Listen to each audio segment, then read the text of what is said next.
Hello everyone. So today we have another question named Orac and Models, Codeforces round 641 division 2. This is pretty easy question. As we will read through the question, you will come to know this is the variation of one very famous problem. So let's read the question. There are n models in the shop numbered from 1 to n with sizes s1, s2, sn. Orac will buy some of the models and will arrange them in the order of increasing number, that is indices but not sizes. Increasing numbers, that means you have increasing numbers, that is the okay, let's read some more line, you will get to know. Orac thinks that the obtained arrangement is beautiful if for any two adjacent models with indices ij and ij plus 1, note that ij is less than ij plus 1. Okay, this is the important line. This is the condition check here, that the index should be in increasing order, it should not be in the decreasing order. Because Orac arranged them properly, ij plus 1 is divisible by ij. That is, the index that is greater should be divisible by the index that is smaller to it. And also it should be in the increasing order. And Sij should be greater than Sij plus 1. Okay. So there are three conditions here, that the index should be in increasing order and the greater index should be divisible by the smaller index, and the size, that is the number it holds, that index, the particular index, the number it holds should be in the increasing order. Those numbers should be also in the increasing order. For example, for 6 model with sizes 3, 6, 7, 7, 7, 7, he can buy models with indices 1, 2 and 6. This is the answer. This is the answer, but we are not concerned with this particular indices. We are concerned with the length, and the obtained arrangement will be beautiful. Also note that the arrangement with exactly one model is also considered beautiful. Okay, this is an important line here. This is an important line here. We will come to this line again when we go through the approach in our second part of the video. Let's move towards the question. Orac wants to know the maximum number of models that he can buy, and he may ask you these queries and many times. Maximum number of models he can buy, that is the length. The length is being asked in the question. The first line contains an integer t as usual. Each query contains two lines. The first line contains one integer n and is between. This is the condition here. The number of models in the shop, and the second line contains an integers s1 to sn. The size of the model, it is guaranteed that the total sum of n is at most 1, 00, 000. Print t lines. The ith of the sum should contain the maximum number of models that Orac can buy for the ith query. So we'll be taking the same sample example from the Codeforces itself, where n is equal to 6 and the number is this. Number is the where the sample vector is this 3, 4, 7, 7, 7, 7. Okay, so we will be starting with the requirements first. What were the requirements? Let me write that. What were the requirements? Requirements was ij should be ij plus 1. Okay, the indexes should be always in the increasing order. Very basic requirement. And the increasing indexes should be multiple of each other.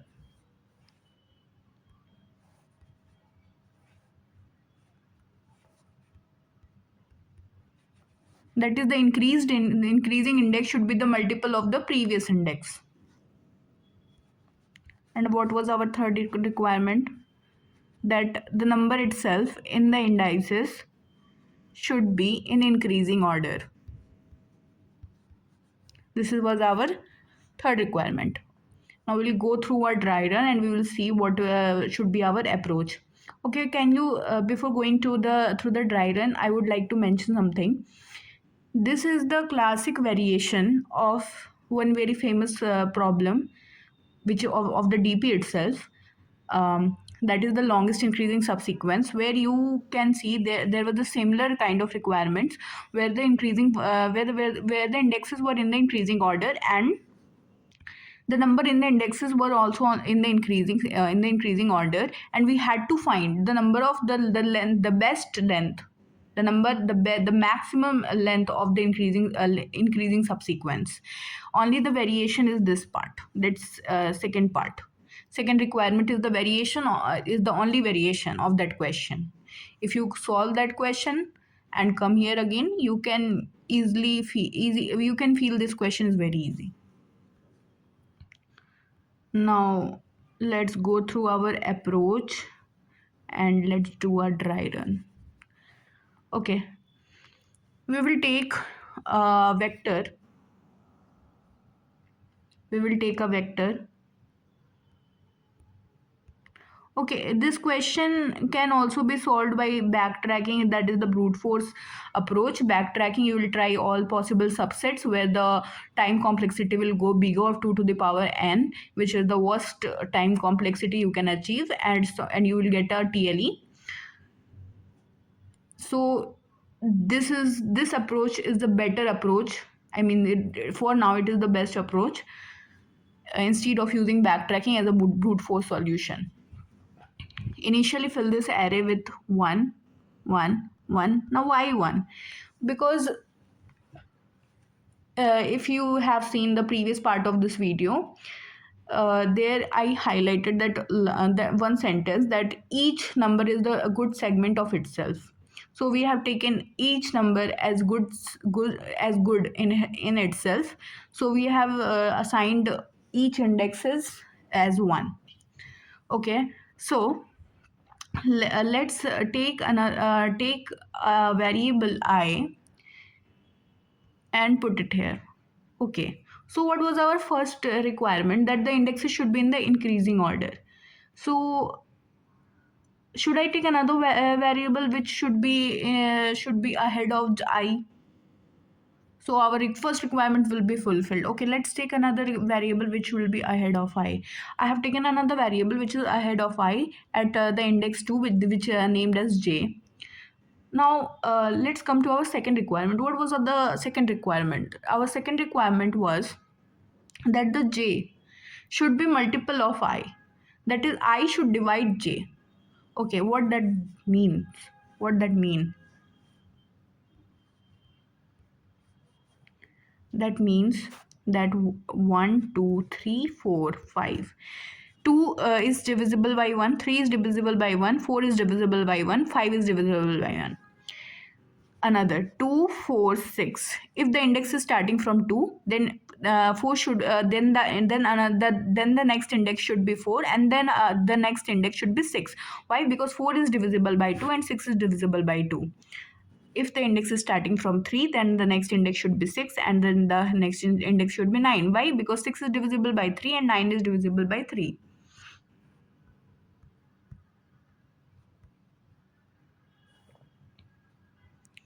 Okay, so you have understood that the requirement here.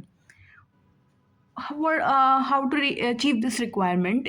You can take a loop where you can take j is equal to 2 into I, and you will increment j by I. You can also do here, like you can take k into I, where k will be starting from 2. You will increment k and you will multiply each time k with I, and you will put that in j. But this is the not too good thing to do, because multiplication is itself an expensive operation, and you will should always try to replace it by addition. If there is a scope to do so, you should always do addition instead of multiplication. So here there is a scope, so we'll go with the addition itself. Now let's do a dry run of this question. Let's take I is equal to 1 and j as 2. Yes, because 2 into 1 is 2. Now let's see, 3 is less than 4. Yes, 3 is less than 4. So we will make an updation here. Why updation? Because 3 comma 4 we got one good segment whose length is 2, and that good segment we have got at index 2. Why? Because 2 is the only index here before which there is one another number 3, and together with 4 it makes a good segment whose length is 2. Okay, so here we have at index 2 we have got another good segment which whose length is 2. Now let's increment j as 3, and let's increment j as 3.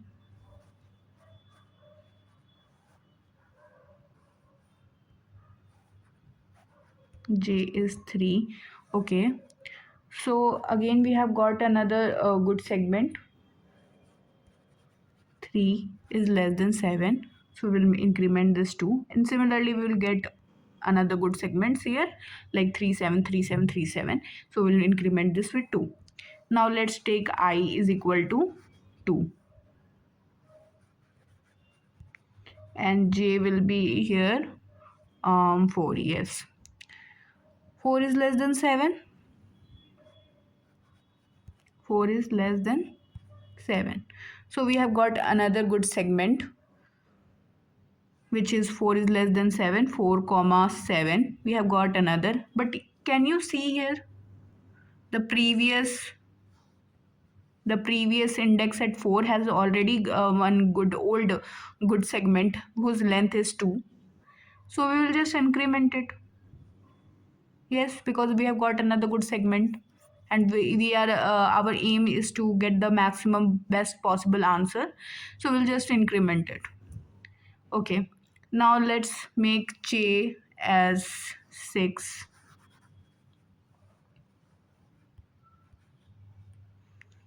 At 6 I is 2 and 6 4 comma 7 4 7, another good segment, so we'll do it on 3 again. We have got, okay, now just come to I is equal to 3. I is equal to 3 and j will be 6. Okay, 7, not good. This is not a good segment. Our requirement is not filled, so there will be no updations.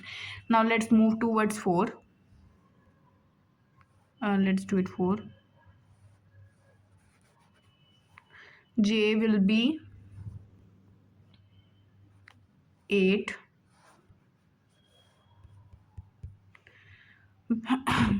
Out of the loop, out of the array. So our answer vector is built up. Okay, can you okay, we can see from the answer vector that our best possible answer is 3, which is itself the answer. What is the good segment here? What is the good segment? Just see. At index 1 there is 1, so we'll pick 1. At index 2 is there is 2, so 3 4, yes, we can pick here 3 4. I'm talking here about the numbers 3 and 4. At index 3 there is again 2. Okay, so there can be 3 7. Okay, at index 4 now we have 3. What are the possible answers? Like it should be 3 4 and 7. I'm talking about the numbers here, and the indexes will be 1 2 and 4. 1 2 and 4, this is the good segment. This is the good segment, and this is the index. Again there is another one good segment here at index 6. uh, what it can be? It can be 1 1 2 and 6. Indexes 3 4 7, 3 4 7, and this time the indexes is 1 2 and 6. Write down the headers.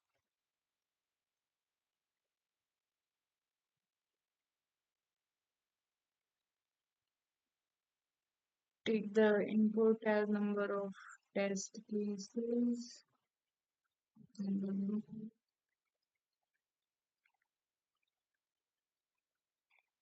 Take the number of inputs in the sample input array.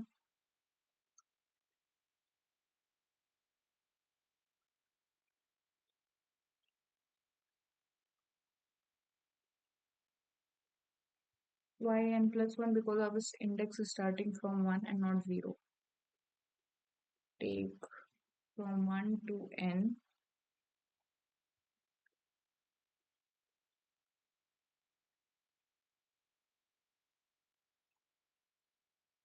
And now take the answer vector, initialize that with 1 as explained in the previous part of the video. Take integer I as a variable and take it from I1 to n. Take another variable j, and which will be 2 into I. J is less than equal to n.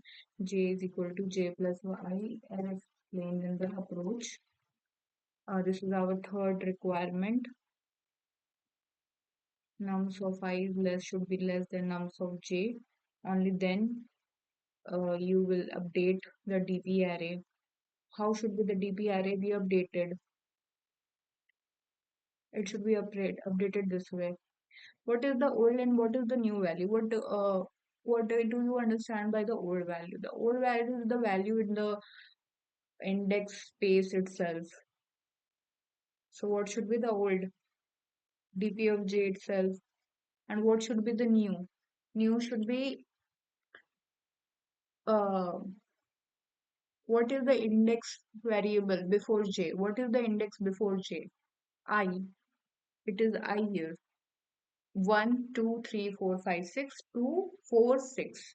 We are considering if j is 6, then our I is always 2. Okay.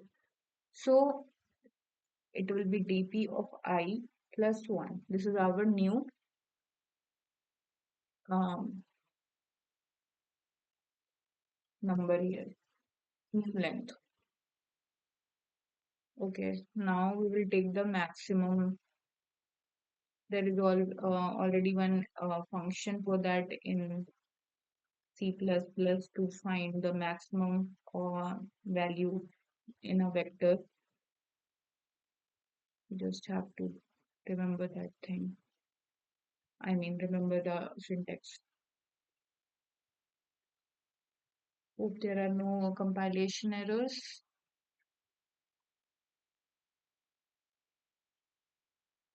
Yeah, this should work fine. This code is correct.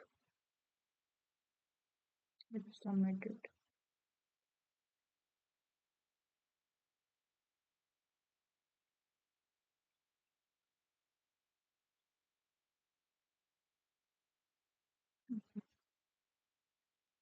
Okay.